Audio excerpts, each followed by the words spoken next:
Jamaica's Reggae Girls sit atop the six-team CONCACAF Caribbean Championship following their second successive win on Monday.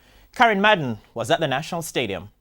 They bunker in and, they packed it in, as we would say, and made it difficult. And I thought their keeper did very well, so give them credit. I thought they played hard, and we missed a few chances that normally we would have knocked home. It's football. And I'm very, very proud of our girls. I'm very, very proud of the result because we knew we were up against it. A very, very tactically and technically good Jamaica team. So, we're not going home sad, and we're looking forward to our next match, actually.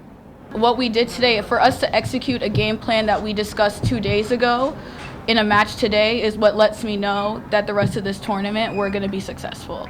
If we can do what we did today against the rest of these teams, I don't see it not being possible. Concerned that we're going to lose sleep over. I think it's just in players' tendency again when they think they're going to win or whatever, they get very lax, and it shows sometimes, very, very lackadaisical, and, sometimes the effort is just not good enough around the goal. But I don't think it's a major concern for us.